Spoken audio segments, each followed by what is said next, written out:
Друзья, коллеги, очень рад вас сегодня здесь видеть. Предлагаю начать нашу встречу с нашим гостем Виталием Витальевым. Виталий, прошу. We are going to play democracy games here tonight. But, I think, the majority of you are Russian speakers, so the minority are English speakers. So I'm going to do it in English. So that's sort of Soviet-style democracy. But I think, because we are in England, I think it will make every sense. But I think in the end of it, it's sort of I've never done such a talk before, basically for predominantly Russian-speaking audience, not for many years at least. In the end, I'll sort of throw a little bone to Russian speakers as well, okay, and that will be a little surprise if you don't mind. So here we go. I don't want this to be a lecture or even a presentation, as some people thinking wrongly. It's a conversation, it's a chat. I love being here. This is one of my favorite places in London, probably in the whole of the UK. And since Pavel opened this beautiful oasis, I would say, my life actually became quite different, more fulfilling, I would say. Although I don't live in London anymore. Several years ago we moved out of London to Hertfordshire, but I still come to London fairly often, still love it, and every time I pop in here, and I think half of my salary ends up here, so I'm just even thinking of doing some sort of a standing order maybe, because otherwise it's a waste of time. And also, obviously, the stunning Russian foods, irresistible completely. I have to resist them now because I had a bit of a health scare recently, and which is mentioned in this book too. And I'm actually quite successfully resisting most of these beautiful foods now, apart from buckwheat. I think buckwheat is okay, though it's fairly healthy. Anyway, if you don't mind, we'll proceed in English, because the last 20 years of my life as a writer, I was writing in English, and this is my 11th or maybe 12th. I think it is my 11th book written in English, and ironically, from English, my books have been translated into a number of other foreign languages, including Russian, ironically. I haven't got a book in Russian yet, but the magazine called Snob translated a huge chunk from this book, Passport to Enclavia, which is quite an interesting twist. It's something that you wouldn't expect, because I started my life and career. I hate the word career, because I think a writer's life is not a career. It's I don't know. It's anything. It's a predicament. It's a fate. It's a bit of a cliche, but this is really so. I truly believe in that, and that's what this book is about, broadly speaking. But so I started writing, of course, as in Russian, at the age of 14, and I started as a poet. Of course, don't we all? But my mistake was that I actually did it seriously, and by the age of 16 or 17, I had quite a number of publications, but never quite enough for a book, because I lacked the steam engine, parovoz, all sorts of publishing houses in Moscow were denying me the book just on this particular grounds. We all know what steam engine meant in the Soviet Union. It was sort of a hooray patriotic, poem, at least one, about the Communist Party and stuff like that. So I always found it difficult to do. I did try, but it sort of sounded more like a parody, than the real thing. So I gave up eventually. In the Soviet Union, I just go through this very quickly for those who are not very familiar with what I've been doing. So in the Soviet Union, I started my life as a journalist, as a writer from Literatурная газета, the 16th page, 16-я страница, the legendary 16th page. Thank you. Yeah, that's lovely. That's what my cardiologist recommends. He does. He belongs to this Australian School of Wine Doctors, which actually appeared in the 19th century, and he believes in all the magical qualities of red wine. Yeah, so that's why I'm still alive. Anyway, Literatурная газета. Then I went to Crocodile.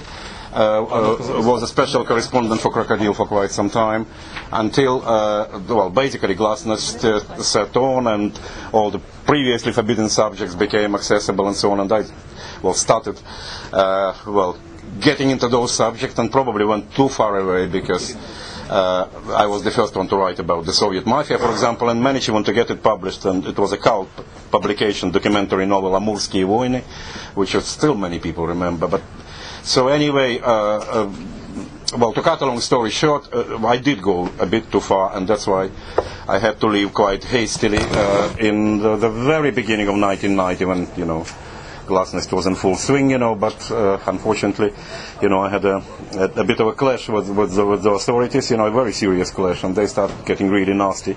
So I had no choice, and I never regretted it, actually. I never looked back.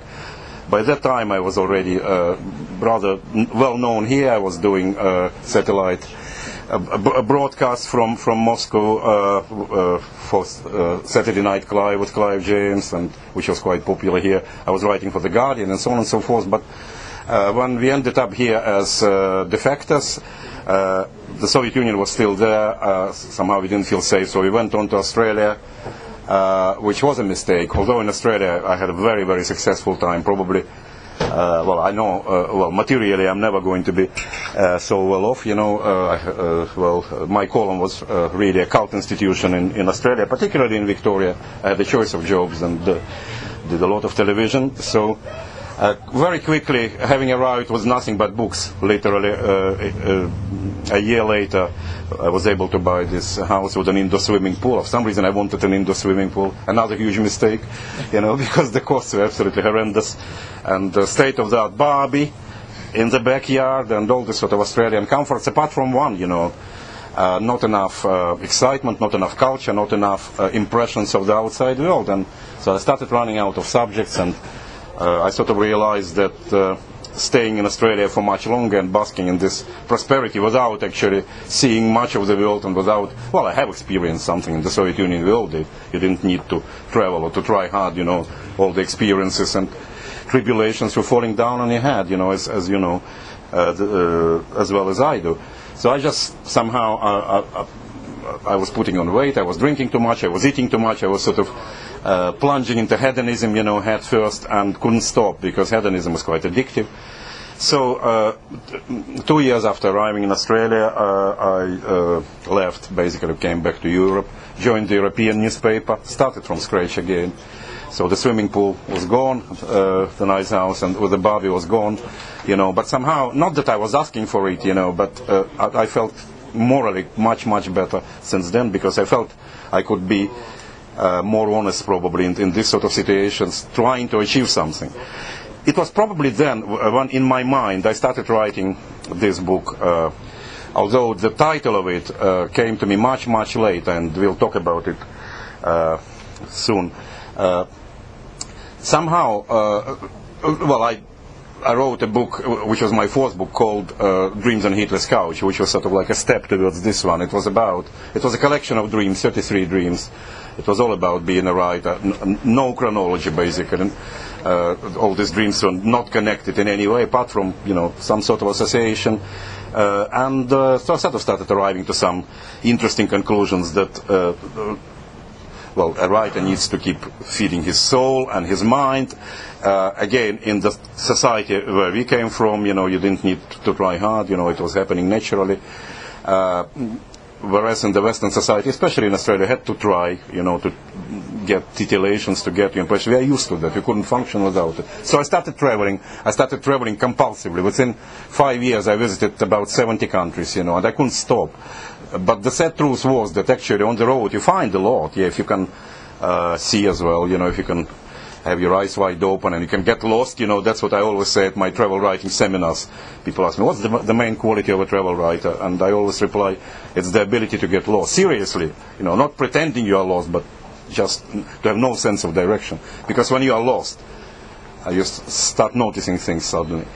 So, the problem with traveling is that on the road you actually lose more than you find, and that's what probably most compulsive travelers discover sooner or later. And I've gone through quite a lot of horrific things, lots of different crises, you know. And you know, I thought fleeing the KGB, you know, was a crisis, you know, nothing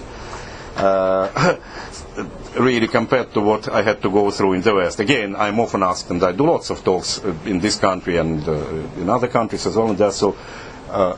Where was it easier, you know, where was life easier or better, you know? And I always reply it was easier back there because your enemies were visible, you could see them, you know. You even could get some adrenaline, you know, from fighting them, from tackling them, whereas here, most of the enemies are within, you know, it is all, well, I don't know, psychological disorders, eating disorders, depression, all sorts of things, you know.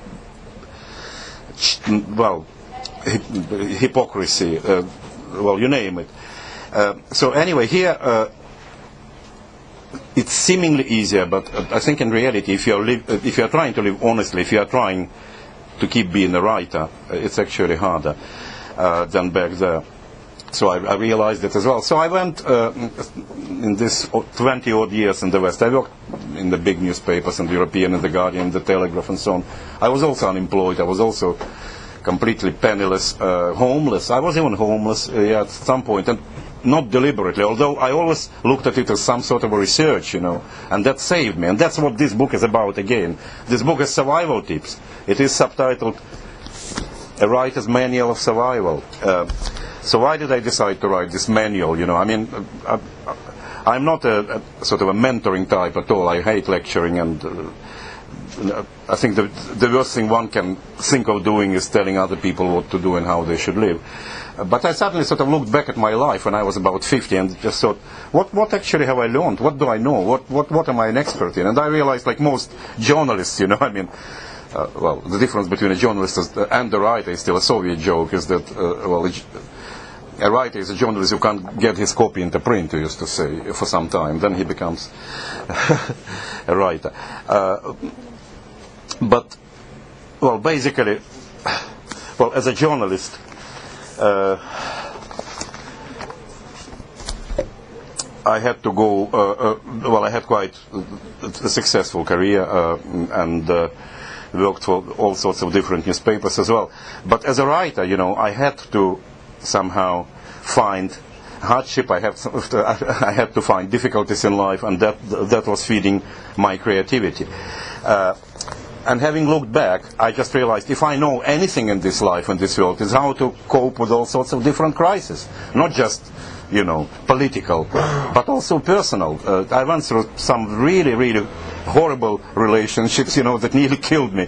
With the KGB didn't, but the relationship nearly did, a couple of times. Through losses, you know, terrible losses, and so on. And somehow I would always survive, you know, in the end. Although the latest one, during which this book suddenly became a reality, I started living this book, you know. The latest one was such that I thought that I probably wouldn't cope several times seriously. So I looked back and thought, well, I have to share somehow. I have to share this experience. What do we do? How do we do it? How does a writer survive this life, really? And the answer is actually in the title of this book. The writer survives by not living his life, but writing his life. And so I always wanted to write a book like that. I wanted to write a book as it comes, you know, basically. I mean, it's not new, you know. People try to do it starting from Montaigne and probably even earlier. This sort of genre, which isn't chronological, where bits are connected by association alone. There are no visible connections with them. But, you know, look at our talk even. You know, we started with one thing, we are now talking about something completely different. Very often, you know, at my talks I give an example. I ask, you know, the audience or the people to come up with one object, you know, and I try to build associations between this object and something completely different, completely irrelevant. You can build associations between or among absolutely anything, you know. That's how our mind works. That's how friends' conversation works. That's how our life works, you know. This book is about coincidences. One clever review I noticed. It's all about coincidence, because what is our life? It is coincidence. For each of us to be born, we needed a coincidence of our parents meeting, you know. It's a pure coincidence. Bulgakov tried to deal with that, you know. Obviously his Annushka, you know, is sort of sad incarnation of fate, you know, whatever it was. And Walland, you know, who says, we don't know. Собрание не состоится, заседание не состоится. The meeting is not going to take place. So we think it's going to take place, you know. Berlioz thought it was.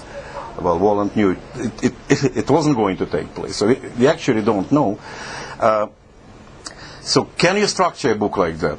And then obviously I remembered my favorite writer, one of my favorite writers, Valentin Kataev, whom we all know. I mean, that's, the pleasure of talking to a Russian-speaking audience, because I don't have to explain who Kataev is or was. The master, absolute master of language, and he invented this style called Movism, and in a very clever way. You probably heard about the history of it all.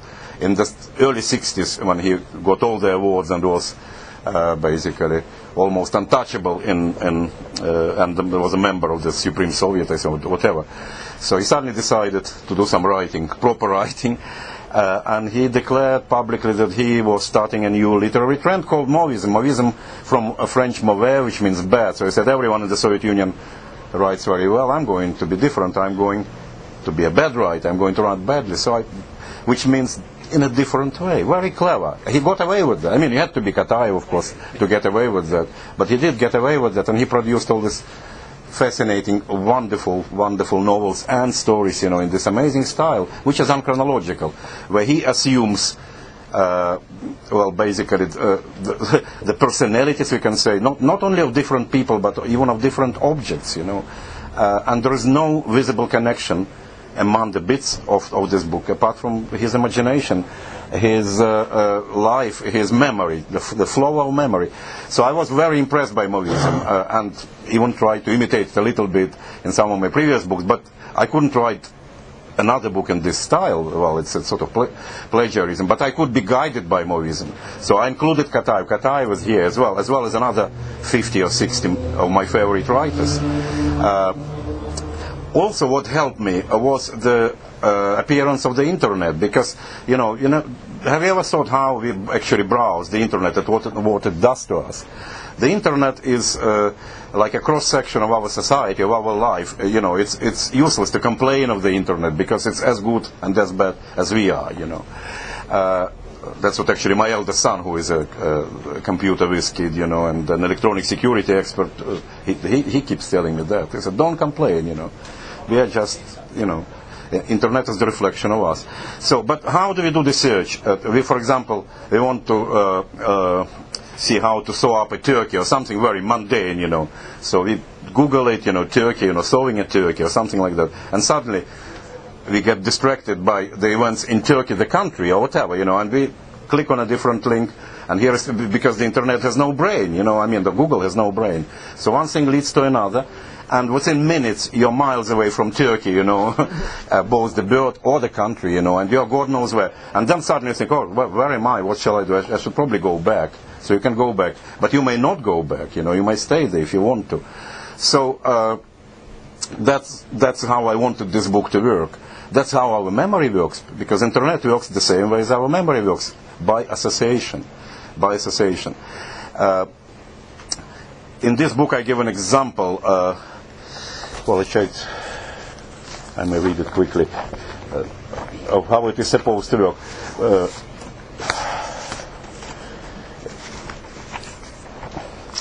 So basically, we were walking with Christine near Lechos, where we are now living, and I saw this sign, this road sign, and I was all in this book mode, although in my mind I had been writing this book, as I said, for about 17 years, but without putting a lot on paper. So here is an example. Well, how do parts of this book link up to each other? Seemingly disjointed snippets of real life. They connect by association alone, like random pieces of colored glass that form themselves into a pattern if viewed through that wonderful children's toy, the kaleidoscope. Example. During a Sunday afternoon walk in Lechos Garden City, I spot a no footpath ahead road sign. It features a black silhouette of a man holding a little boy by the hand. In my mind, I immediately see myself walking along a forest path with my eldest son, Mitya, then age 7, heading for our small dacha outside Moscow. I'm holding his hand, and we are both singing, "Only we are not scared." There are two of us, father and son. We are both soldiers. We are both heroes. Many years on, I walk hand in hand with my younger boy Andrei along in Edinburgh Street during one of my frequent visits to see my estranged, I hate this word, new children, him and his younger sister Sanya and Dalina. My plane back to London leaves in less than 2 hours, and it is time to catch a bus to the airport. Andrei is clinging to me desperately, not wanting to let go of my hand, while I'm trying to pacify him by saying that we are going to be together again soon. If only my grip could be strong enough to delay, altogether prevent the mutually hurtful separation. I don't see myself as a little boy holding my mom and dad's hands while walking in some sky street in Kharkov, that taking me home from the kindergarten. I'm happy and keep jumping up in the air and swinging while grasping my parents' hand as little boys and girls do. It is important for children to be able to hold their parents' hands. A hand thus becomes a replacement for an umbilical cord, a warm and living link to their sense of belonging, of blood connection and connectivity. Letting go, therefore, feels like a little vivisection, almost physically painful for everyone involved. When both of your parents die, no matter how young or old you are, your hands are destined to flail in the emptiness forever, until you get reunited with them, either in an anxious dream or in that mysterious dimension sometimes referred to as the other world. One never feels as safe, secure and balanced as when walking hand in hand with one's parents. And then I recall the beautiful poem by Henry Longfellow, The Open Window, which ends with the poet walking hand in hand with a little boy along the path. And it's very disturbing because it's an empty house and the children's voices are no longer there and the children are gone. And he doesn't say, well, the children have gone, and it doesn't really matter. And the boy who walked beside me, he couldn't understand why closer in mine, closer, I pressed his warm, soft hand. I translated this poem alongside other poems by Longfellow while still a student, and that was my first publication in Literaturnaya Gazeta, by the way, Longfellow's Jubilee, only then you could have it published. I'm still very proud of it. And that happened to be the last publication that my father saw before he died. And that leads me basically to a beautiful snippet by Daniel Harms called The Connection, where he sort of tries to draw the connection between seemingly unconnected things and so on and so forth. This, I don't even know how to call it, digression on this sequence about holding hands ends up in Australia and then comes back to London. All on several pages, and suddenly it all starts making sense. So that's how I try to construct this book. And well, I'm going to try and show you sort of in greater detail how I did it. But I decided also that I cannot be just the first person author here.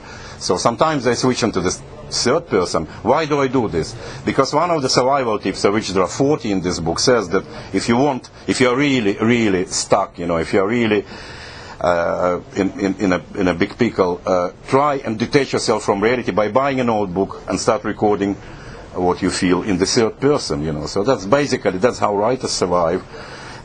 And that was the advice of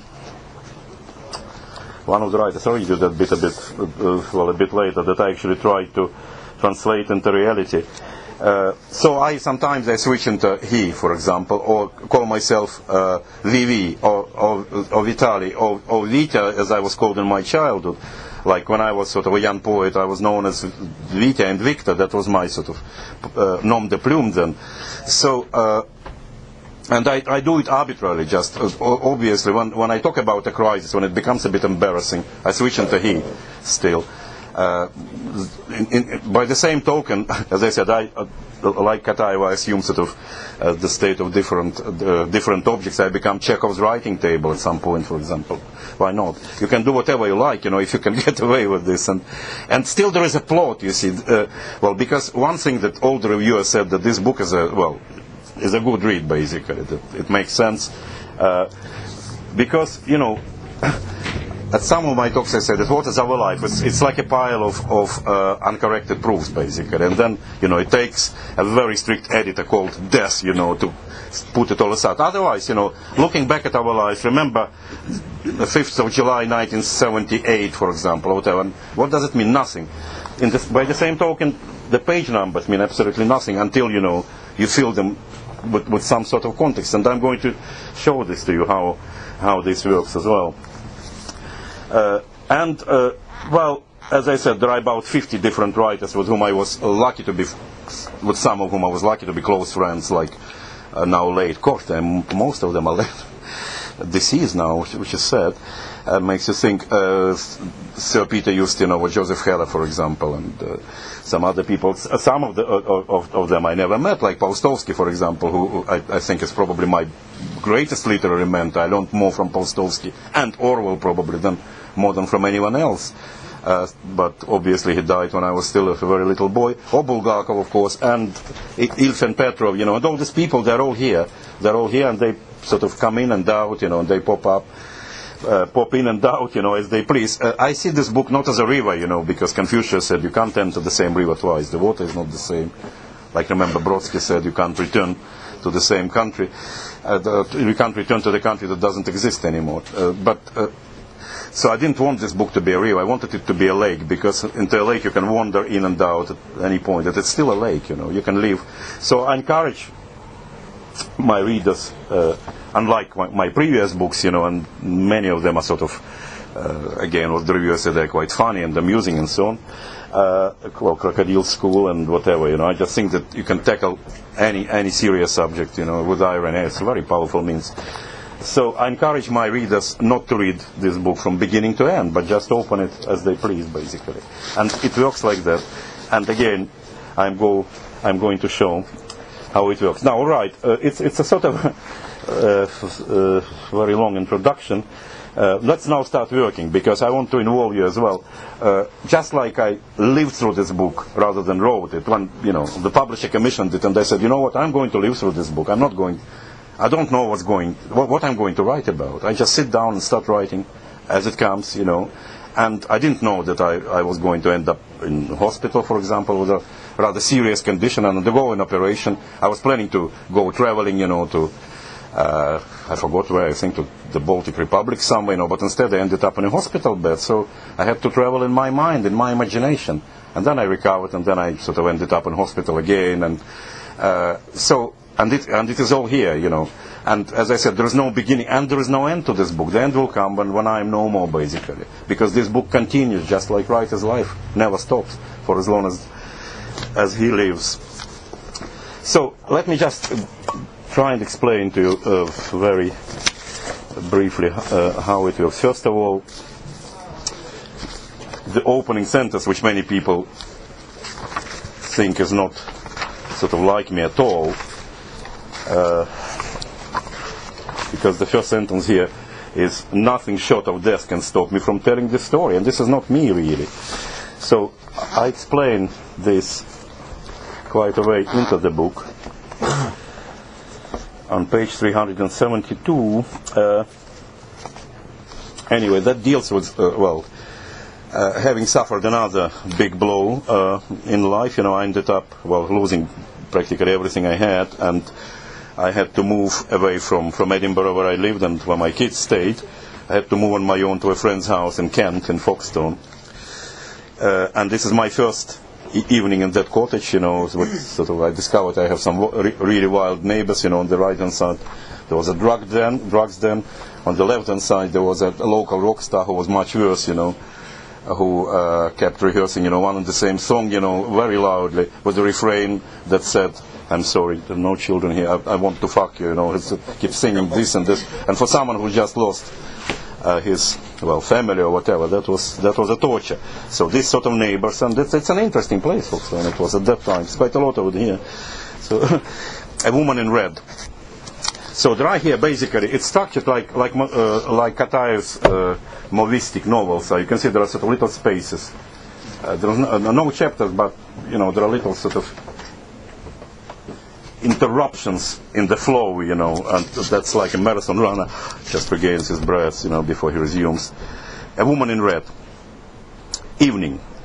Mollified by the wine and the tasteless of feeling Chinese food, I smoke in my puny back garden overgrown with weeds. Having looked up at a brightly lit window in a large house behind the drugs den, I spot a woman in a red dress or dressing gown typing away at her desk.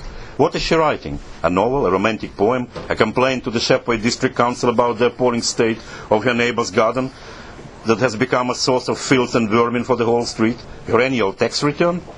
I can see a man, a husband, lover, father, can't determine how young or old he is from the distance. coming up to her from behind, staring at the computer screen for a minute or so, and patting her on the shoulder lovingly, or just reassuringly, or perhaps impatiently, "Come on, darling, time to go to bed."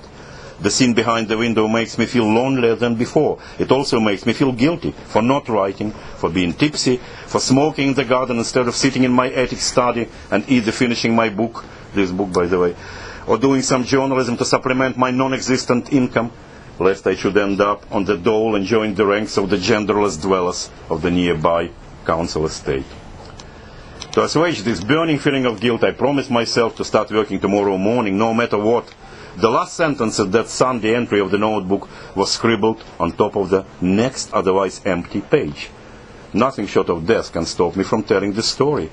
What exactly did VV, so that's the third person for you now, mean by that somewhat pathetic sounding sentence, so uncharacteristic of his usual tongue-in-cheek style? Was that a joke or a quote, a touch of self-pity, or simply talking to his notebook as he would often do for lack of other interlocutors while not being entirely sober? And which story in particular did he have in mind? His first day in Folkestone, his whole life? Or was it the very first line of his main book, Life as a Literary Device, which he was already writing without putting anything on paper? Who knows? So that explains the first sentence. Now, the title. It first came to me, I remember it very, very well. So I knew I wanted to do a book like that, to call it Life as a Literary Device. Well, there is a story here as well. I ended up at some point, after this exile, actually having interrupted that exile in Kent, I ended up in London in a job that was a hoax, basically. It was unfortunately a Russian company that decided not to pay any salaries to the people it employed. So it was like being finished off nearly. I was nearly finished, but that was supposed to finish me off. And at that point, I had a call, because I was always very bad with networking, so I knew lots of people and still do, but for me, making this phone call and saying, I'm available, I'd rather die, than do it. So, and that's bad, of course. So I had to learn to change. So I had a call from someone who introduced himself as an editor of a large magazine, and he wanted to meet me. And to cut a long story short, we agreed to meet in Oxford Street somewhere, and well, of course I came, and he didn't arrive, and I called him, and he was drunk, and he lived in God knows where in Richmond, and he said, "Come and see me, and I'll take you out." So I took a tube train to Richmond, which is probably takes longer than getting to Liechtenstein, but I had nothing to lose. So the guy was not there. Well, I called him again. He came. He was drunk, in the end, I ended up taking him to a pub, and buying him more booze, and he tried to cut his veins and write in blood, that we are brothers, he was completely mad, and that was really horrible, because, well, one of the things that I learned, that there is another tip here, to this effect, that, hope is a great thing, and, hope dies last. Well, probably only taste buds die after hope, but that's what I think. But sometimes it can be quite cruel as well. It's a cruel lady. So the horrible journey back by the tube, I'll never forget it. And it was like the whole world has gone mad, because next to me there were sitting all these people who were bleeding, and there was a guy, with his face completely smashed, and everyone was mad, or maybe it sort of looked to me like that. Most of my fellow passengers were dozing. A slim black girl next to him was snoring loudly. He turned over the page and wrote in large letters, "Why do I keep bumping into good stories, not good people? There has to be an end to this." And then it goes. I lived then in North London, in Brent Cross. He got off at Brent Cross station. A full orange moon was hanging above the small station square, and underneath the moon, half a dozen nighttime tube workers were squatting. They were waiting for the last train to leave the station, so that they could start mending the track, or whatever they were meant to do during the night. They were eating sunflower seeds, spitting out the shells onto the ground. They were speaking Ukrainian. Their yellow overalls were reflecting the moonlight and appeared orange. The empty sunflower seed shells were reflecting the moon too, and looked like droplets of orange moonlight spilled out onto the ground. Vivi froze in his step and was imbibing the view breathlessly. Suddenly it all started making sense. his job at the dodgy Britafra, his meeting with the mad editor, his crazy tube journey. That silent moonlit scene on the station square was a gift of fate, one powerful justification of his unfading passion for London and of his messy writer's life too. He opened his notebook and for the first time wrote life as a literary device. So that's how the title came. Now I want to do a little experiment before I explain the final bits. Well, they're not the final bits, but basically that's where it all ends so far. The final lines of the book, I could say. Just to show you that chapters and chronology and page numbers do not matter, I would ask you to come up sort of randomly with random numbers from 1 to 532. That's, oh gosh, 563, sorry, you forget. But you see, I don't know, because I always, even I make this marks, bookmark here, I have to navigate through this book every time myself. The other thing that I have to mention before we do this is that this book, which is all about coincidence, and that's all the reviewers noticed. Reviewers who were reviewing it, they were experiencing amazing things, amazing coincidences in their lives. People who read this book, they're all good, for the most part, they're all good coincidences. But I had lots of feedback from from young people saying that it helped them to pass an exam, for example, or that someone could see, the future or whatever. Anyway, it does lead to a lot of cases. In my life, I've got the whole list, and I normally just go through it, but I don't think we have time for that now. Anyway, let's just try and do a couple of page numbers, here, and just I want to involve you a bit as well, please. 58. I remember when I was speaking at Glasgow Literary Festival, the guy who was introducing me, he was sitting next to me to make sure I was not cheating, Yeah,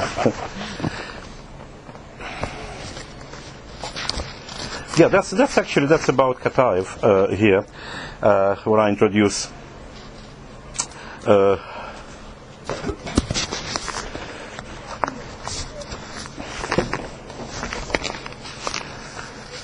the writer himself refused to be tied down to defining his new approach seriously, but his English translator, Robert Douglas, insisted that Movism was about creating a stereoscopic picture of life in no chronological order. This work can be read from the middle, from the beginning, or from the end. They are like life itself, echoed the prominent Russian poet Andrei Voznesensky. Why Movism then? For Mauvais, as we know, means bad in French. As Kataev himself once jokingly commented, I am the founder of the latest literary school, the Mauviste, from the French mauvais, bad, the essence of which is that since everyone nowadays writes very well, you must write badly as possible, and then you will attract attention. So that's page 58 introduces Mauvism, and it just goes on into the hand sequence. Holding hand sequence straight to the next page, page 59, which you already know. Another page, please. 123. Okay.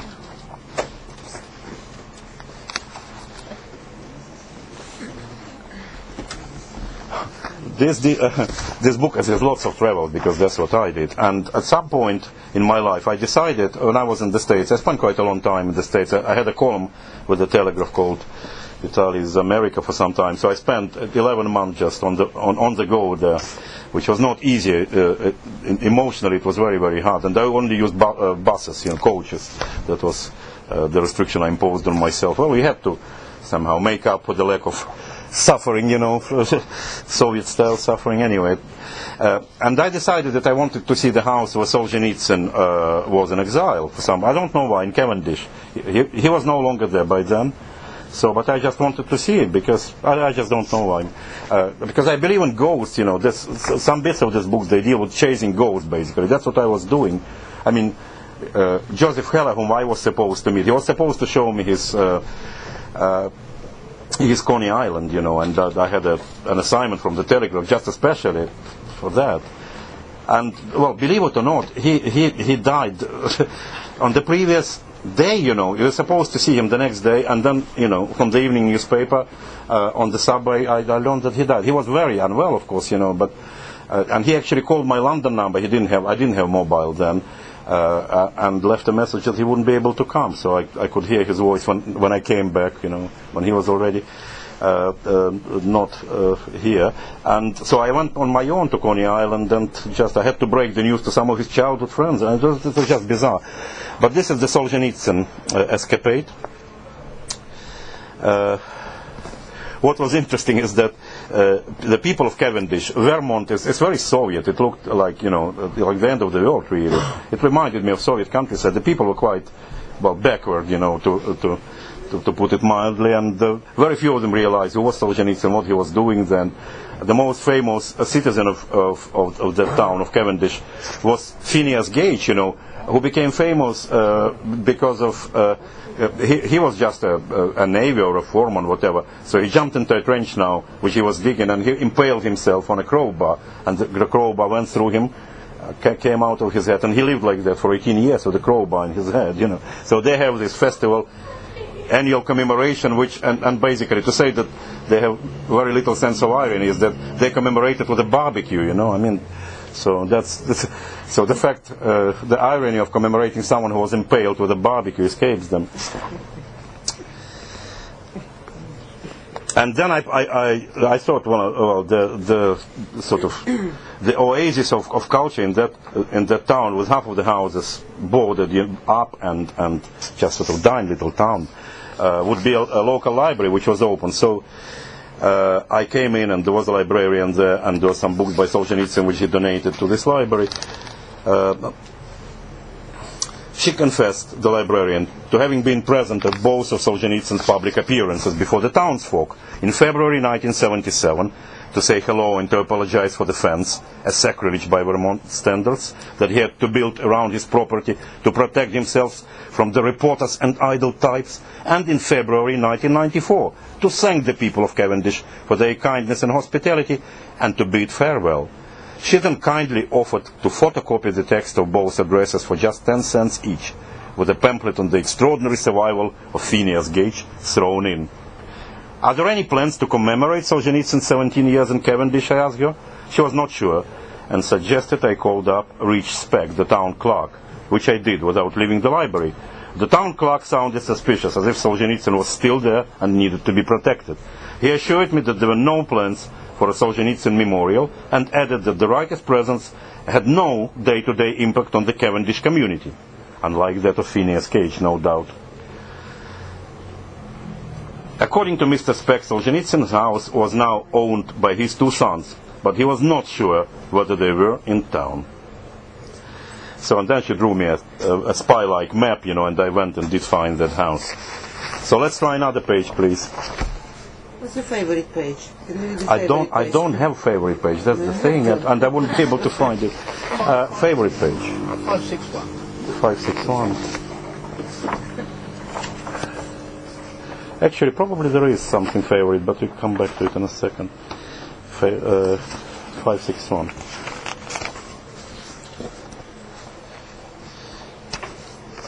It's one of the last pages here, and actually that's what I wanted to do. And I want to ask, Christine to help me here. Okay, and this will explain I hope, the final piece of the book. Let me just sit down here. Well, I have to say before this that all the women, in my life here, I call them one and the same thing. I call them Anna. All of them are called Anna. Well, you know why. But there is one exception called the loved one. And I know it has some associations with Evelyn Waugh, probably a little bit, but I didn't use them in that connotation. Use it in this connotation at all. You know what the loved one by Evelyn Waugh is about. Anyway, so it's a little thing. It's me basically being preparing for the operation, and I close my eyes on the hospital bed, and there is time left for a little meditation, because this book has quite a lot of meditations as well, apart from other things. One late November evening, I drive the loved one to the tiny Hertfordshire village of Colossal, where we are hoping to attend lighting the path, a candlelit service for Advent, according to a brochure we picked up at Wallington Parish Church. I've never attended a candlelit service before, nor has she. We leave Letchworth an hour before the service scheduled to start for 6 p.m. It's already dark and extremely foggy. As we leave Baldock and hit a country road, the mist becomes truly impenetrable. I cannot even discern my own screen wipers. The beam lights do not help. On the contrary, they make the surroundings look like a thick milky porridge. We progress at a snail's pace. The small road sign for Clothall that we had spotted the other day is nowhere to be seen. I'm thinking of aborting our journey and going back to Letchworth, a task no less difficult than that of finding Clothall. We end up in a different village and realise we have driven through Clothall without noticing it. I put the car into reverse and we crawl back along the same road until we hear the muffled sound of church bells. It is nearly 6 o'clock. We climb out of the car and nearly bump into another couple who have just materialized out of the mist. How do we find St. Mary's Church, I ask them. Follow the church bells, they reply, before getting dissolved in the mist without a trace, like 2 sugar lumps in the cup of boiling hot porridge. We follow their advice and walk towards the sound of the bells hand in hand. The sound is getting slightly louder, yet neither the church nor even the road or path we are treading can be made out in the fog. We cannot even see our own boots and are moving forward purely on instinct. Let's go back, says the loved one. But the notions of back and front, as well as those of backwards and forwards, have largely lost their meaning. We bypass a tall shadow of something that looks like a tree, although it could just as well be a bush, a hedge, or even a house, and suddenly we freeze. In front of us is a wide path going upward and lined on both sides with burning candles. At the end of the path, on top of a small invisible hill, we see the brightly lit facade of an old country church. With darkness underneath, it appears that the church is hanging in the air, between the sky and the earth. It is the most breathtaking, the most divine sight I have ever feasted my eyes upon. For a minute or two we stand there mesmerised, staring at the 2 rows of candles, making the path they light up so inviting, and at the flying old church above our heads. Then, with our hands joined together like 2 small rivers at meeting of the waters in the beautiful Avoca Valley, we start slowly walking up the candlelit path towards the sky. So that's sort of basically life and the book coming together, you know, and that's what I wanted to show you too.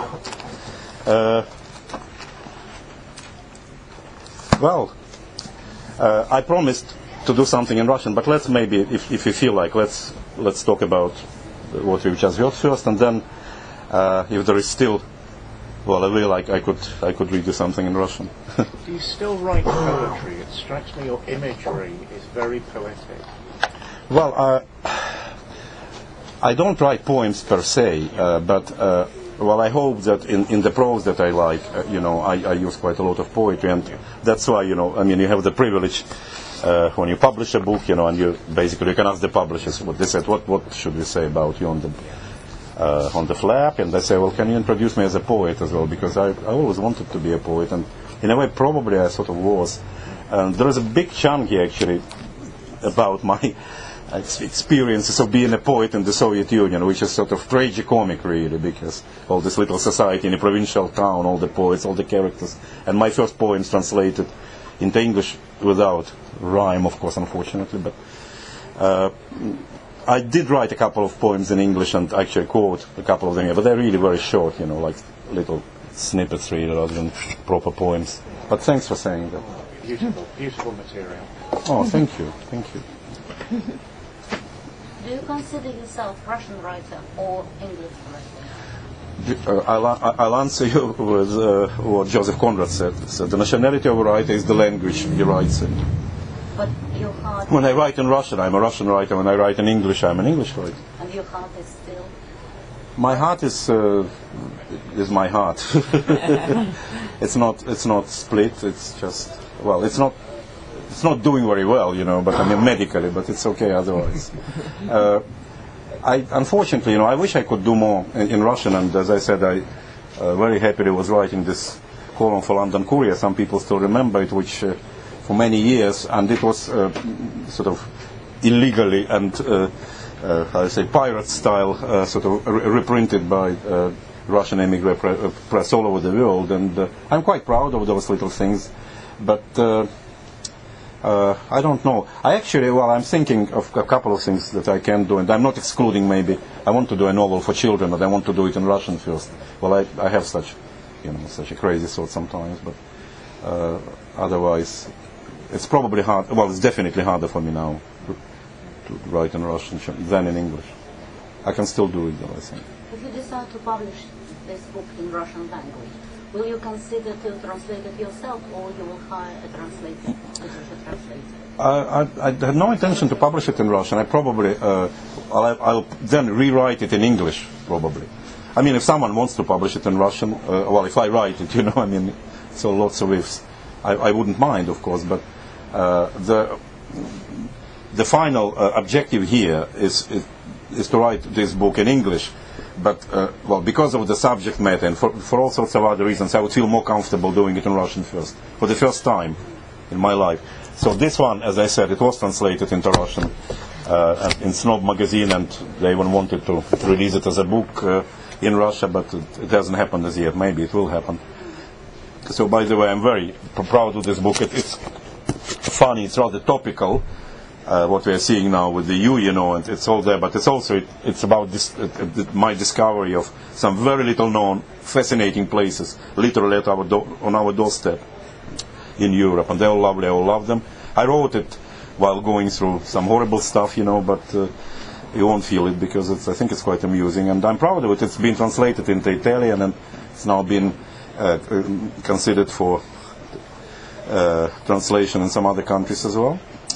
Came out in Italy last year. So if you... unfortunately, I don't have... I'm going to have more copies of Life as a Literary Device soon, but I don't have any copies for sale or even for gifts now, just one of the few ones that I would left, but there are more to come. So you're very welcome to treat yourself to this book for a special price. And there is also this book on Ireland. Since one of those rare cases, someone here actually before the talk asked me, a young lady came up and said, so how do you write? Do you have a literary agent or whatever? And I said, it's $1 million question, really. It's really hard to answer. But I had all sorts of agents, and most of them were mad, and useless, as any writer would tell you.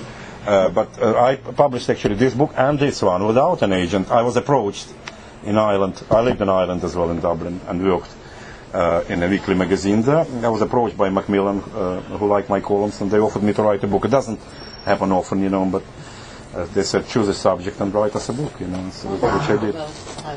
It's just it's subtitled Time Travels. I use old guidebooks and all sort of reference books to travel through modern Celtic Tiger and Ireland, which is no more, and I didn't like Celtic Tiger, never did. It's quite funny as well. It's non-fiction. Journalist. Yes, it's literary. As they say, in this country, fiction and creative non-fiction. So this is creative non-fiction. Whatever it means, I don't know. But it's not sort of hardcore journalism. Not reporting. I never do reporting. So, and anything else? Another question. Can I ask another question? Sure. What is your favorite short story by Kataev? Short story? If you have one. Yes, no, of course, yeah. I love Кладбище в Скулянах, which is a short story. It's not... Не Первомайская Пасха, нет? Я даже не помню такой. Кладбище в Скулянах. I like this, again, his Maoistic short stories, but also, in the 20s he wrote several absolutely hilarious humorous stories about, he had this hero, a journalist actually, I forgot his name, he obviously predecessor Wilfin Petrov, but they're absolutely hilarious, the journalist who doesn't know anything, and Wilfin Petrov used it later in this manual that Ostap Bender wrote for his colleagues on the trade, but it's just absolutely hilarious. So probably Kладбище в Скулянах, and there was another one, I probably wouldn't remember the title. I just remember the feel of it, the emotion. That's what Maoism is about. Sometimes don't remember the title, but of course you remember Трава забвения and Волшебная рога Берона, brilliant titles. By the way, they all exist, almost all of them, 3 of them. The Holy Well, Трава забвения, Волшебная рога Берона, although it's translated as Mosaics of Life, in English. They exist in English translations, pretty good translations. Could I ask a slightly off-topic subject? Sure. Question. You're a very, very well-travelled man. You've been to, as you said, an absolute minimum of 70 different countries. What made you decide, out of all these countries, to settle in the UK? Well, because it's my home, and it was my home. It wasn't your home, was it? Well, it was my spiritual home. That's probably, if I do have time to read something in Russian to you, that's what I want to read. Although it's sort of, I started learning English when I was 7 years old. I don't know why, but my parents wanted me to. And I was really lucky. I had a teacher who was still educated in pre-revolutionary grammar school. He was absolutely fluent, in English, and he loved it all. And I had great fun, for a couple of years. Although I didn't want it in the beginning, but obviously, what 7-year-old would. And then it became like my second life, really. Like now we have the second life on the web, which is a bit sad, But for me, it was my second self. So I would listen to the BBC World Service from the age of 10 or 11, And I always knew I would never see this country, there was no chance of that. So then I befriended, when I was sort of 12 or 13, a sympathetic lady in newspaper kiosk, and she would leave Morning Star for me when it was away. It was not always available, When the line sort of deviated from the Soviet Party line, it wasn't available, but so I was reading Morning Star, listening to the BBC World Service, and sort of dreaming of England. Some people dream of France, I was always a sort of a dreamer, an armchair buccaneer, it's a brilliant English expression, from the age of 7 or 8. And then when it finally did happen, in 1988, when I was Journalist of the Year in the USSR, and then the British Journalist of the Year, Martin Walker, with whom we became very close friends, the Guardian man in Moscow, he invited me to do some work for the Guardian, just for several weeks. I just couldn't believe it was happening, and I couldn't believe how similar it was to what I imagined, And so I spent 3 weeks here, wrote a lot. I started writing for Punch, I started writing for the Guardian. That was when I started writing in English for the first time. I knew it very well, but it's one thing, to be fluent in the language. The other thing is to write in it. Sometimes, like for example, Nabokov was not a fluent speaker of English, as you know, but he's the best stylist in the English language ever. His wife, Vera, spoke much, much better English. So anyway, so for me it was always, I was born, actually they ask me, sometimes they call me, still, even 20 odd years on. In this country, one of the downsides, there are lots of downsides, but one of them is they like somehow to pigeonhole you. They like to put you into the frame. Peter Ustinov was suffering from that because he was never actually accepted in this country for what he wanted to be accepted as a writer. He wanted to be a writer. In Germany he was, but in this country he was just a raconteur. He was a clown basically, because people here find it hard to cope with someone who does more than one thing. There has to be a label here. It's different even in Australia, I have to say, and definitely in America. For some reason, there is this thing. So, when you sort of defect or whatever, you're always an ex someone, ex whatever, and it's horrible to be an ex. And I deliberately, lost a lot of money, in sort of mid-90s. I wrote a column. I had a column with the Guardian then, saying, look, leave me alone. I'm not a Soviet expert, I'm not a Russian expert, I'm more interested in Liechtenstein, so ask me about Liechtenstein, don't ask me about Yeltsin, and so on. But still, it still happens. Sometimes they still call you, even now. The last time they called me for Today program was actually not so long ago when Musa Kusa defected, and they asked me what it feels like to defect, and I said, look, I'm completely different from Musa Kusa. The only agents I've ever known, although I'm Vitali Vitaliev, which sounds similar, or like John Johnson. The only agents I've ever known were literary agents, so just leave me alone. My defection was comfortable, I came back home, literally. I was born in the wrong place, That's probably, in the Soviet Union, of course, that's what I mean. I think that's how I felt, that's how I still feel, so I'm not nostalgic at all. That's home. And and for me it's a home by choice as well. It's not that I came here and sort of was trying to stick to it, no matter what. I went to Australia, I lived in other countries, but I always, I would always miss England and London, England in general, almost to tears. So I would always come back. Against all odds, I would come back. And that's, I don't know, I can read this bit in English because we sort of all started having our conversation in English. I've got a Russian column along the same lines, but let me, if I find it again.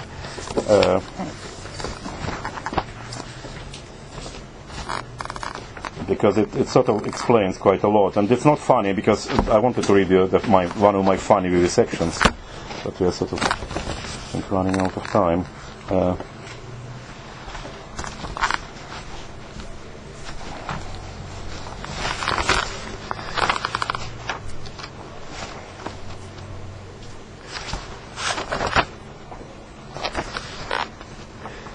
Sorry, I have to apologize because that's the only way to navigate through the book is just by going through the pages. Yeah. I would, there are lots of metaphors here, and one of them says that, a chronologically structured book reminds me of a Soviet-born baby, was wrapped in nappies, because he can't move, just for some reason the crazy notion was that he or she was going to, or it was going to harm itself if you don't wrap him up, which was probably the mission was different. But this book is a Western baby; it's all over the place, and I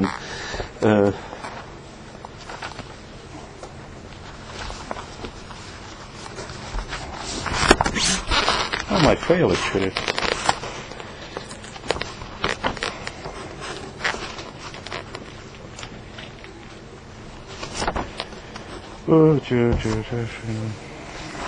London was falling, and that's somewhere here it should be.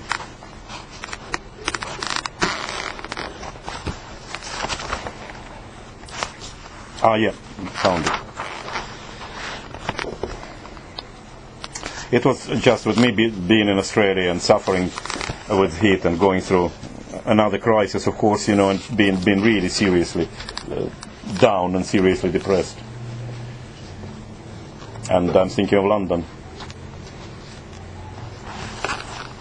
A 19th century Russian literary critic once remarked that to write a good book about Russia one had to leave it first. I think this can be applied not just to Russia, but to any place one had felt attached to before having to leave it. I have left London again for the umpteenth time, despite my friend's advice to the contrary. Again, I have ignored Sidney Smith's pronouncement that any life led out of London is a mistake. Bigger or smaller, but still a mistake. I know it is, but keep leaving London, walking out on it, like on an unfaithful woman whom I still love, only to miss it, almost to tears, and then, against all odds, to come back again. Indeed, there is something distinctly feminine about London, at least to me there definitely is. No wonder the English, while talking or writing about London, sometimes use the pronoun she. Yes, he, the Thames, but she, London she. And not just the English. Didn't I myself once compare London in summer to a curvaceous bikini-clad blonde who has wandered by mistake into a drab male-only Pall Mall club? Never before, it seems, have I missed London as much as now, after my latest walk out on it, on her. Perhaps the time has come to do a book about it, about London as a state of mind, as a chameleon city, effortlessly adjusting to my changing moods, grieving and rejoicing with me like no other place in the world, about the city constantly opening up new horizons, offering hope and snatching it away the moment you succumb to its treacherous charms. Carl Baedeker once called Paris the temptress of a city. If so, London is probably the bitch of a city, an expensive and devious yet totally irresistible whore, a dangerous liaison for a writer. Having become a Westerner, better, a Londoner, this is a snippet from the Financial Times review of one of my books. I like this ostentatious and somewhat cocky, better, a Londoner, and tend to regard it as the highest praise I have ever received. The reviewer, whose name I cannot recall, was right, for Londoner is not just a definition of residence, but rather an honorary title, like knighthood perhaps, bestowed on those who, whether they realize it or not, have won the main prize in the lottery of life, a title that is awarded for good and like a final and unchangeable Soviet-style court verdict cannot be altered or annulled.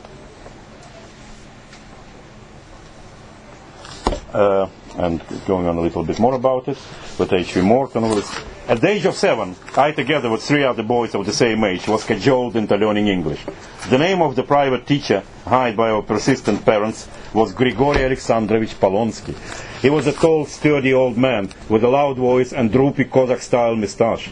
In his youth, he had studied at the pre-revolutionary grammar school, from which he graduated in the memorable year of 1917. Having mastered alongside all his classmates, no doubt, 3 living and 2 dead Latin and Dacian Greek tongues. Grigory Alexandrovich resided in the distant and obscure, like the Brahmaputra River, Kakov suburb of Kolodnaya Gora, Cold Mountain.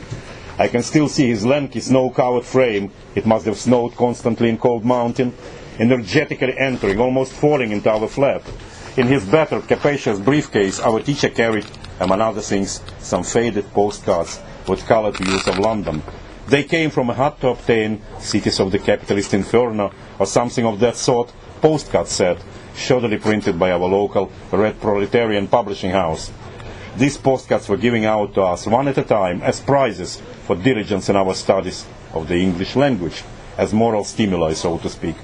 For 3 fives, the highest mark in Russia and Ukraine, in a row, we would be entitled to a bleak Piccadilly Circus postcard. For 5, to the Buckingham Palace one. For 10, to something more politically significant, like, say, the grave of Karl Marx in Highgate Cemetery, featuring Marx's cartoon-like bust, with its disproportionately huge head and bulging eyes staring at the world with wild, cretinous rage.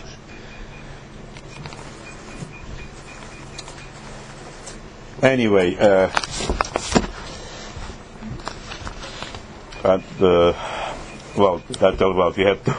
we had to remember the young pioneers oaths and so on, and he was for the absence of foreign language environment, basically, he had to invent it for us. That's why, as a way of introducing the verb to pinch, for example, he would squeeze our cheeks with his stiff pre-revolutionary fingers and wouldn't let go until the victims wailed in English, "Stop pinching." But by modern politically correct standards, he could have easily been labeled a sadist or even a pedophile. Yet in reality, he was neither. On the contrary, he was an excellent teacher, and thanks to his learn-as-you-play approach, alien-sounding foreign words were firmly imprinted in our submissive brains. Yes, at times, on our cheeks too. One day, Grigory Alexandrovich left his glasses behind in our flat. A couple of days later, his wife called to cancel our next lesson, and all the following ones, too, because our playful teacher had died suddenly of a heart attack. His glasses were still lying on our table, and I remember being amazed and somewhat puzzled by their sudden and rather scary good-for-nothingness. At least he could now practice his 2 dead languages in peace, or so I thought.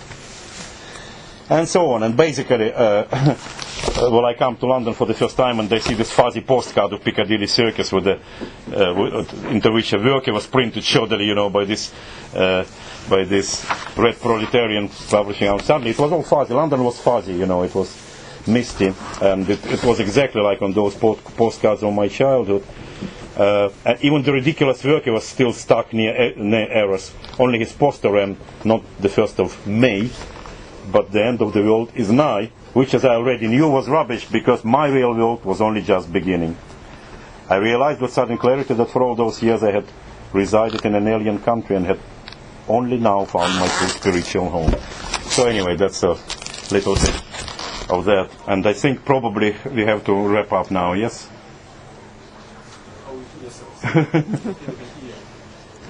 Well, I promised to do something in Russian. Should I still? Yeah? But the English-speaking people wouldn't mind. No. If you still have patience. So in a way, this vivisection, columns were, in a way, they were a bit of, they were quite Maoistic in their structure, because it's what we call literaturny trep, it's sort of, well, again, it's just, I know they're sort of quite popular, but there is no plot here, just basically. impressions, so to speak. I'll read you one.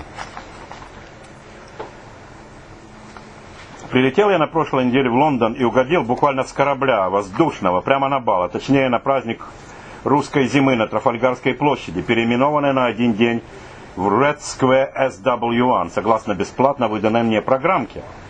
Площадь эта памятна мне тем, что многочисленные мои дети от различных бывших жен, русско-азербайджанской, австрало-итальянской, голландско-английской и белорусско-балтийской, шучу, любили гонять на ней голубей, которых до недавнего времени там было хоть пруд пруди. Как такое забудешь?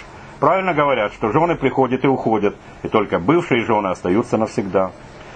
Но вернемся к моим шустрым детишкам и к голубям, коих они столь самозабвенно гоняли, до тех пор, пока новый лондонский мэр Кен Ливингстон по кличке Красный Кен, обеспокоенный постепенным перекрашиванием исторической колонны Нельсона и прилегающих к ней скульптурных львов в цвета голубинного помета, не объявил этих пернатых животных летающими крысами и не начал с ними беспощадную социалистическую борьбу. Но как совладать с тысячами бесцеремонных и политически несознательных голубей? В Китае этот вопрос решился бы просто. Массовой мобилизацией трудящихся на физическое их голубей искоренение, как поступили они когда-то с воробьями. Но Лондон все-таки пока еще не Пекин, хотя по поголовью ежедневно поедаемых уток по-пекински уже вплотную к нему приблизился. А Кен, как ни крути, все же не дотягивает еще идеологически до Мао. Так что вместо самих голубей решил Красный мэр взять курс на истребление голубинных кормильцев. Вплоть до того, что одна маленькая, но упорная лондонская старушенция-голубелюбка была повязана замаскированными под голубей штатскими полицейскими из специально созданного по приказу мэра подразделения Скотланд-Ярда по борьбе с голубизмом. И схлопотала срок за систематическое их, я имею в виду голубей, подкармливание при весьма отягчающих ее карманы, полной отрубей и хлебных крошек, обстоятельствах. Причем говорят, что в тюрьме установили в качестве меры наказания, а возможно и пресечения, диету, состоявшую сугубо из голубинного корма у нее самой же и конфискованного. А голубь, как известно, птица хоть и сорная, но упорная. Оставшись без пищи, перекочевали эти пернатые Кеном с Трафальгарской площади летающие грызуны на площадь соседнюю, что возле Букингемского дворца, и принялись в ударном порядке этот самый дворец перекрашивать. Рассказывают, что и там нашлась одна маленькая старушка, любительница животных, особенно лошадок и кривоногих собак породы корги, но отнюдь не лисичек, которая стала голубей секретно подкармливать. Но арестовать ее полицейские не захотели, посчитав, что у нее и без того жизнь сплошное наказание. Муж старый маразматик, дети все в разводах, а по внукам и вовсе Гитлер-Юген плачет. Короче говоря, в результате этой кеновской голубиной революции очистилась Трафальгарская площадь, и даже Нельсон на макушке своей колонны как бы расправил свои постепенно отмытые дождем от голубиного помета адмиральские плечи. Но в день моего прилета в Лондон, трагически совпавшего с праздником русской зимы, показалось мне, будто голуби на площадь вернулись. То есть поначалу мне почудилось, что ожили бессмертные страницы популярной книги «Заводной апельсин» покойного Энтони Бёрджеса, написанные по мотивам одноименного кинофильма столь же покойного Стэнли Кубрика, или, возможно, наоборот. Те из вас, кто случайно прочел эту антиутопию, вспомнят, что речь в ней шла о российско-коммунистическом вторжении в Англию, в результате которого все смешалось в Соединенном русско-британском королевстве, в том числе и язык, который теперь назывался птица-танг, не в честь беспощадно изданных Кеном голубков, и представлял собой смесь крепких русско-английских выражений, особенно популярных среди подростков. И прям со времен достопамятных московских народных гуляний в честь всенародного воскресного праздника Дня работников леса и артиллерии не видел я такого скопления бывших соотечественников в одном отдельно взятом зарубежном месте. Здесь нужно заметить, что в самой России не был я уже лет 15, и поэтому несколько поотвык от массово порхающих в воздухе наподобие голубей, русско-украинских слов и особенно выражений. Поотвык я также от сердито сосредоточенных лиц, от жесткой толкучки вокруг импровизированных сценических площадок, от мусорных куч под ногами и от очередей за бубликами. Так что в этом смысле посещение Красно-Трафальгарской площади было максимальным приближением к возвращению на родину. К моему великому сожалению, однако, из-за опоздания самолета появился я на площади лишь под конец празднества, и потому пропустил выступление как моей любимой группы ирландских цыган «Лойка», так и танцевального ансамбля из братской Башкирии, а заодно и сольный танец Махмуда Исамбаева, посланца пока еще не вполне братской, но уже горячо любимой, в чисто физическом смысле, Чечни. Но более всего хотелось не повидать воочию краснознаменный ордена Виктора Суворова ансамбль бывшей советской армии, которого, как уверяла по-английски все та же безвозмездная программка, в Англии не слышали уже более 40 лет. С этим последним утверждением я мог бы поспорить. Дело в том, что года 3-4 тому назад, находясь в вынужденном творческом отпуске в городе Фокстоуне, что в графстве Кент, я был весьма озадачен расклеенными по всей его набережной вдоль пролива Ла-Манш красочными афишами, извещавшими типографским способом о предстоящих гастролях, цитирую в переводе с английского, ансамбля белой русской армии бывшего красноармейского ансамбля. Прошу прощения за вкравшееся в перевод не весьма цензурное окончание. Озадачили меня в этой афише, выражаясь языком советских профсоюзных собраний, два следующих основных момента. Первое. Каким образом белая армия, которая, согласно учебникам истории, прекратила свое существование в 1921 году, смогла возродиться и воскреснуть 80 лет спустя на зарубежной территории Кента? Второе. Будет ли представлен в ансамбле мой старинный московский приятель, вечный рядовой советской армии, хоровой певец и по совместительству коллега по клубу «12 стульев» Литгазеты Толя Раз? Помню, мы все в литературке ужасно завидовали Толе, а точнее его частым, невзирая на паспортную графу, выездом за границу в составе бывшего красноармейского, а ныне, очевидно, белогвардейского ордена генерала Врангеля, ансамбля разбитой армии и флота. В последний момент гастроли эти предусмотрительно отменили, так что ответов на свои моментальные вопросы я тогда так и не получил. Не получил я их и на празднике русской зимы вследствие своего на него опоздания. Но зато, как мне кажется, на днях я не только видел, но и, к сожалению, услышал группу солистов вышеозначенного ансамбля, исполнявших свою знаменитую, несокрушимое и легендарное в подземном переходе у станции метро Маабелач, и собиравших мелочь в опрокинутые на землю вверх ногами форменные фуражки с кокардами. Но Толика почему-то среди них не было, не иначе, как стал он сейчас невыездным. Вообще-то за 1,5 десятка лет непосещения России частенько натыкался я на группы своих бывших соотечественников в самых, казалось бы, неожиданных местах, как, например, на бывших аргентинских, а ныне сугубо великобританских и ни в коем случае не мальвинских Фолклендских островах. Добирался я туда из Англии целых 18 часов на транспортном самолете королевских и пока еще не краснознаменных британских военно-воздушных сил, и при этом являлся единственным гражданским лицом среди всех его военных пассажиров. Помню, как по отрывистым командам дюжих бортпроводников все мы синхронно пристегивали ремни, оправляли в самолетных сортирах, принимали пищу и потом хором и тоже по команде блевали в стандартные армейские бумажные мешочки, украшенные кодовой военной надписью Air Sickness Bag WXZ/GGF1198D или что-то в этом роде. А когда строем в шеренге по 3 мы наконец вышли из самолета и, высоко подбрасывая затекшие в полете ноги, замаршировали по направлению к столице Фолклендов, порту Стэнли, то выяснилось, что вокруг нас были только минные поля, истыканные скелетными знаками с надписью «Осторожно, мины», и овцы, а возможно, что и бараны, на этих минных полях мирно пасшиеся. Как объяснил мне шагавший со мной рядом Скводи, вес каждой отдельно взятой овцы или даже барана был недостаточен для приведения в действие мины, в отличие от веса взрослого человека или солдата. И вот в этом самом порту Стэнли, с населением в 1000 людей и столько же военнослужащих, я в первый же вечер оказался в русской компании из 3 человек, не считая 2 женщин и 4 детей. Они, оказывается, приплыли туда на пароходе с Дальнего Востока и занимались каким-то бизнесом, связанным не то с рыбой, не то с пингвинами, не то с овцами-баранами, а возможно с еще не разорвавшимися и потому не разворованными минами замедленного действия, которых на Фолклендах был явный переизбыток. Помню, мы чудно провели время и поужинали макаронами с колбасой. «У нас здесь хорошее снабжение», — сказала мне с гордостью одна из женщин. Я таки не понял, что она имела в виду, макароны или мины. А на далеком полуострове Аляска довелось мне как-то провести 3 дня и столько же ночей среди русских староверов, намеренно поселившихся в заброшенном американцами деревне под названием Николаевск.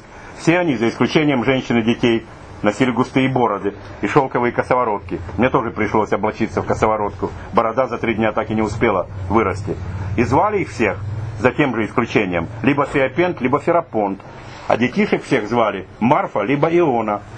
Изъяснялись они между собой на старомодном русском языке 19 века. И, казалось бы, должны были жить дружно.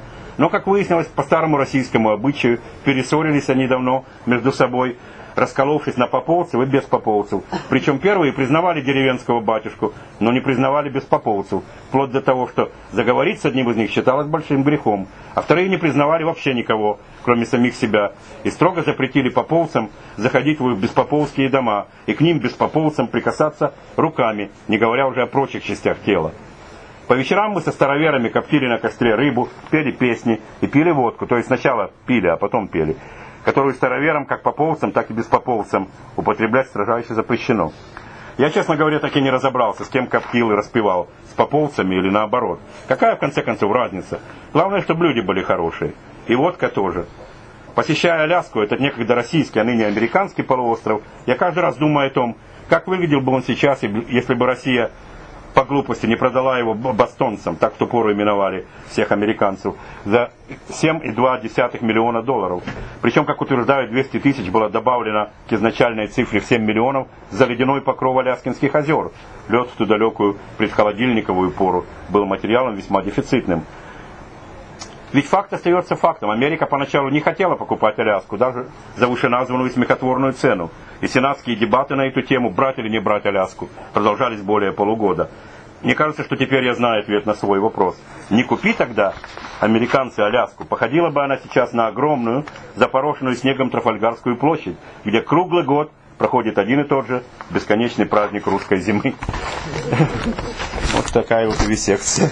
Спасибо вам большое. Sorry, I have to apologize to the English speakers now, and thanks for your patience as well.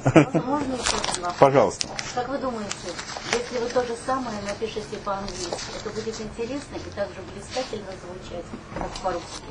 Ну, не знаю, как насчет блистательно. Мне понравилось. Я думаю, что такое по-английски написать невозможно, наверное. То есть вы считаете, что один и тот же, допустим, сюжет, это в отношении перевода, теряет при переводе на другой язык часть своего шарма? Да, но именно даже не сюжет, а вот этот странный жанр, вот висекция, который я придумал. Я думаю, что он не смог бы существовать. Я не смог бы его делать по-английски, мне кажется. То есть вы считаете, это другой писатель это делает, вот, понимаете? То есть вы считаете, что невозможно перевести лузды и семечки, потому что то, что звучит по-английски, eating seeds, sunflower seeds, не имеет такой окрас? Можно подобрать. Мне кажется, что тут даже не слова, тут просто скорее интонация даже. Не имеет, не имеет. Что там говорить? А почему этот жанр назвали секцией? Ну, потому что я Виви, а секция это как бы секция, а к тому же это еще значит по-больному резать. Вот. Так что вот, многие люди, они такие смешные, но у меня были там всякие отзывы, говорили, что вот хочется плакать иногда. Ну вот, нравилось мне это делать, но вот потом они перестали платить и вообще как-то стало уже не до этого. Извините, а можно, пожалуйста, может быть, присутствующие в курсе, но я не в курсе. У меня была любимая газета London Russian Courier. Ее сейчас нет. Да вон она там же. Вон она. Кому же она нужна? Я тоже не знаю, я в курсе совершенно. Нет, просто что произошло с коллективом очень хорошим? Да нет, просто конкуренция не выдержали, наверное, потому что появились другие газеты. Они были первыми, мы когда-то, вот я им помогал немножко в начале. Самые первые, в 93-м году мы это начали. Вы не в курсе, что ее купили и изменили? Понятия не имею. Я Наташу давно не видел уже. Так нет, я в курсе, потому что я была подписчиком. Спасибо. Извините, я, наверное, больше не знаю, чем вы тогда, в любом случае. Вот такая стала газета. У нее новая концепция, старая концепция, говорившая правду, морально устарела. Ну, я даже не в курсе, какие там политические дела происходят. Ну, я посмотрю, кто ее сейчас делает, потому что... Она стала народной, то есть бесплатной. И в каждом русском магазине она валяется на полу. Я даже не знал, что она существует. Я первый раз ее видел. Просто газету хорошую. Извините, но я просто... они продали ее, да, уже все другие ребята. Уже Наташи там нет. Я волнуюсь о том, что стало с журналистами. Да не, Наташа в порядке, насколько я знаю. Она сейчас в Русском доме работает, там она большой деятель. Там. По-моему, у них все в порядке, насколько я знаю. Где в Русском доме? Здесь вот в Лондоне, она член правления, по-моему, вот, Пушкинского дома. Да, Пушкинский дом, да. Нет, у них, по-моему, насколько я знаю, все хорошо. Они, кстати, приходили, она последний раз на запуске этой книги я ее видел. I'm just basically asking what happened to the people who used to publish this newspaper. Она бесплатная сейчас? Она народная, бесплатная, записывается в партию «Единая Россия». Ну, понятно, да. А концепция старой газеты морально здоровая. Вот если, не знаю, кому-то сейчас из множества других газет была бы интересна подобная, так сказать, вивисекция, я бы ее делал, пожалуй, но Нет, а теперь как я никого это не интересует. Была так рубрика, колонка вивисекция. Да, там много лет это как было. я понимаю, не осталось в Лондоне таких изданий, куда ваши... Ну, наверное, нет. Ну, нет и нет, ну, ничего страшного. Всему свое время. Как... Мне страшно. Очень мало. Практически просто нет на этого. Я читаю сноуборд журналы, читаю. Стараюсь следить за литературными новинками, в общем. Вот, не очень вот. Здесь, кстати, благодаря этому магазину я теперь можно покупать. Я езжу в командировки часто по работе. Сейчас был в Таллине, там хороший магазин. Вот. И сейчас вот мне, скажем, Елена Чижова меня очень интересует, если вы не читали. Я только хотела спросить. Да, просто невероятно. Читали, что рекомендуете почитать? Очень рекомендую, да, просто блестящая совершенно. Вот там все есть. Ну, если вам нравится Чижова, значит вы, наверное, хороший писатель. Какой жанр, в каком жанре она пишет? Жанр на пределе человеческих возможностей. Пишет, в общем-то, о жизни в той стране, где родилась. Вот, там, И всех тяжко ее... где женщины. Вы знаете, Still about 5-10 minutes. это не просто читать ее нелегко. Она требует полнейшего погружения в концентрацию. Большой молодец, просто талантливейший. Но она очень, я не знаю, мне кажется, она номер один. Она получила Букер, что, конечно, ничего не значит. Sure, please, yes, it's... За время жизни. You can give the money to Christine. It's £10, actually. Грустная, Reduced price. Thank you. знаете, она настолько Thank you. Are you learning Russian? No. Do you speak it? No, I don't. So you've got a sort of an opposite situation. Секундочку, да. Well, it's nice, it's great. It is. I just find In between the two cultures. my tongue, something. Вы так и не были в России? Вы уехали? Как я не был. Я был в других местах, но есть там сложности некоторые с Путиным. Но не с самим Путиным, а с его приятелем. Вот, я был на Украине, я был, сейчас вот я только вот из Эстонии вернулся.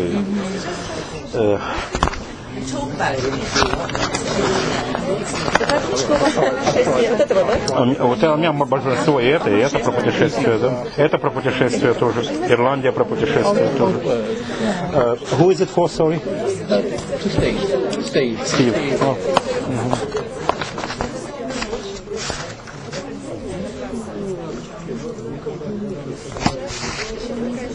Yes, I've tried eating Chinese.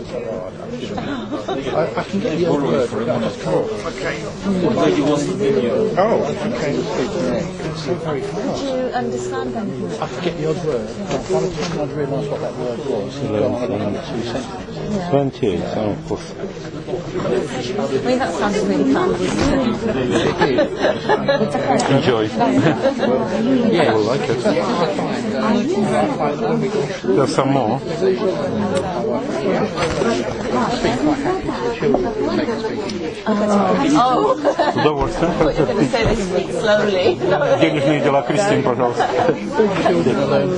И кому, как сказать, кому это... Напишите Наталье и Яне Елкас. Можно по-русски, да? Да. Наташа и Яне, да?